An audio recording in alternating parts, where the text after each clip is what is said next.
Hey everybody, it's Vaughn from the Gospel University, and this lesson is a little bit different. We're going to be talking about how to build that mind-body connection when it comes to you playing chords and retaining chords and remembering chords and expanding your chord vocabulary and as well your ears. Now, this is not going to be where I'm just going to be showing you a whole bunch of stuff. You got enough of that. You've been watching YouTube for a while. You know that stuff don't work all the time. You end up copying more than retaining. You end up copying more than creating. This is going to be one of the starts for you to end that vicious cycle, okay? And we're going to start by really connecting our hands and the chords that we play and the chords we know to our thought and knowledge of chords and theory, and also making sure that everything, all of our senses are integrated so we have that three-dimensional grasp for music. Why am I teaching you this? Number one, you know all them killing musicians, everybody be like, oh my God, they're killing. They've been playing since they're young and they just have it. Because when they were younger, they learned this from osmosis. When you're young, you learn from just receiving it. It gets imprinted in your subconscious brain. So it's just in there. And a lot of the great phenoms that we see play, they start young and they just retain it. And a lot of times they could play it, but they can't explain it. That's why. But now we're older, right? We don't have that ability anymore. So this is an exercise that I use. I'm going to show you. I know I'm talking a lot, but pay attention and stay with me. That is going to allow us to have that same kind of effect that all the young prodigy musicians that are now grown up to be the greats that we all appreciate, like the Corey Henrys and all other guys. Now we're going to be able to shortcut that as adults and get to internalize this. And this is the exercise, okay? So first and foremost, first things first, we are going to do the following. See how this screen is right in front of you? Regular keyboard, my hands, the virtual keyboard up there, the little chords in the upper and all in the notes, all right? I take this picture and I want you to put it in your mind. I want you to visualize it, okay? Now, how do we use this? Well, if I say play C, E, G, right? You should be able to play it mentally in your mind. You should be able to hear it and be able to play it. So you should be able to mentally sing. I don't want you humming or anything like that. I know this is a different kind of video, but I'm telling you, this is going to change your life, all right? So what do I usually do with this? I play a note, right? And I know that's my tonic, that's the one. And then I build chords mentally off of that. So say I want to learn how to hear better, right? And I want to learn how to hear certain kind of chords and intervals. So what I do is I play that tonic note, and I don't want to hum and go, to hit a third. I don't want to do it out loud. I want to do it in here. Mental singing. So now, let's say I want to do a 4. See? What if I wanted to do a flat 6? Right? Now, this is how you can build your ears, and also you can build your chord vocabulary and your knowledge of doing it in all your keys, right? Because you're going to have a good understanding of intervals and all of the kind of stuff. So what if now I want to build a chord, right? What if I wanted to build a crazy chord? Now, mind you, I'm singing it and humming it out loud because I want you to hear it, but I literally want you to do this internally. No sound should be coming out of you. The only note that should be heard is whatever you're playing as your tonic note on the keyboard, all right? Now, what if I want to build a major 7 sharp 11, 9 sharp 11, right? So obviously we have the third.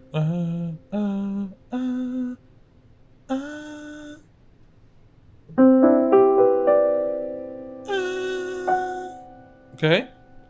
So now we are able to build chords using that same thing. And obviously I'm doing it out loud so the video doesn't seem weird and mad silence, right?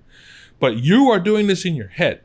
Now imagine doing this with all the different chords. And I want your eyes to be closed while you're doing this, because you're gonna build that mental picture to be very, very clear. And then eventually when you're playing live, right? Like sometimes when I play live, my eyes are open, but I kind of like glaze off and I can almost see the mental picture over here somewhere. And I just see, okay, here's where I want to go. Here's where I want to go. I want to try that out. And certain ideas I've shedded before come through. But because I know how to do my relative pitch based on that, I've built that skill up. And I know how to build chords off it. And I've also done this same exercise with inversions of chords and certain voicings, right? And even runs and even reharmonizations, even seeing what my options are, right? Like for instance, this is one, if you struggle with knowing what your chord tensions are, you need this. Watch this. C is the one of what chord? Obviously C, C minor, C major 7, C minor 7, blah, blah, blah. What if I said C was the 9 of what chords? See, now I have to think backwards. I have to use my mental aspect. So I know my number system. 9 really is the 2. So that means C is the 2 of B flat. So the 9 tension is available on what types of chords? If you don't know that, you might need to understand some more jazz theory and all that. And we have a very simple way of teaching it here at Gospel University. But basically, 9 is only available on major 7s, minor 7s, sus, dominant sus, dominant 7s, what else? Minor 7 flat 5, no, not minor 7 flat 5, excuse me. And a few others, minor major 7, stuff like that. So a 9 is available on the major 7, minor 7, right? We got the dominant, we got a whole bunch of stuff. We got the sus, sub minor, sus, right? We have diminished major 7, right? We got a whole bunch. So you see the 9 is available on those things. So that's another way you can also build your tension knowledge using this mental exercise. I recommend doing this when you're going to bed, right? Because your mind is going to work on it all night. And then when you wake up in the morning, your brain's going to be fresh and you can do it then too, right? So I do this with all the notes. So I said, well, what if C was we went from 9. What if C was the flat 9? Well, we know flat 9 is only available on certain chords, like diminished. We have dominant,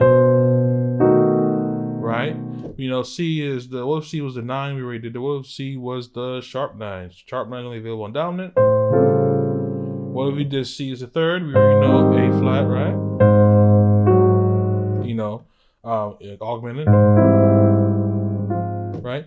C is the 4 or 11 of G, right? We got that. We got the sus, right? We got all kind of stuff. C is the sharp 11 or sharp 4, right? Or we got C is the 5. My hands ain't as big as it used to be, huh?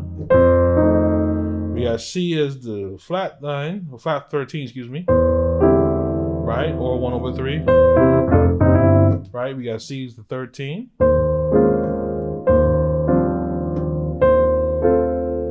A whole bunch of stuff, right? So now, the reason why I can do that so quickly is I used to do it here. So guess what happens when and this works with learning songs and all other kind of stuff. So anyway, this video's been long enough, guys. But I just want to show you that this mental kind of practice is the key to you combining the knowledge you have, the muscle memory you have on the piano, your understanding, builds your ears up. I mean, it does everything. This is a hack I used to get better so quickly. I'm telling y'all, I was trash on piano. I was trash. What made me good is this exercise, the chord stack system, as y'all know, and mind you, all these things work interconnectedly, okay? So it's not something that just works by itself. It's something that it works all together. All right. Now listen, if you thought that this video was helpful to you and you think that you'll be able to use this in your own playing in your own journey, listen, leave a like on the video below, share it with folks. And if you want help with your piano playing, you want me to guide you more on this and have our team kind of show you the ropes on how to use this in even more ways, because this thing is, the possibilities are just unlimited with this. And listen, schedule a Zoom call with us. Let's talk. Let's see where your piano playing is at. Let's see if we can help you. We'll create a game plan for you, customized for you, because everybody's different. And then we'll see if we can work together and get you killing and get you where you want to be. All right. This is Vaughn from the Gospel University. See you later. Peace.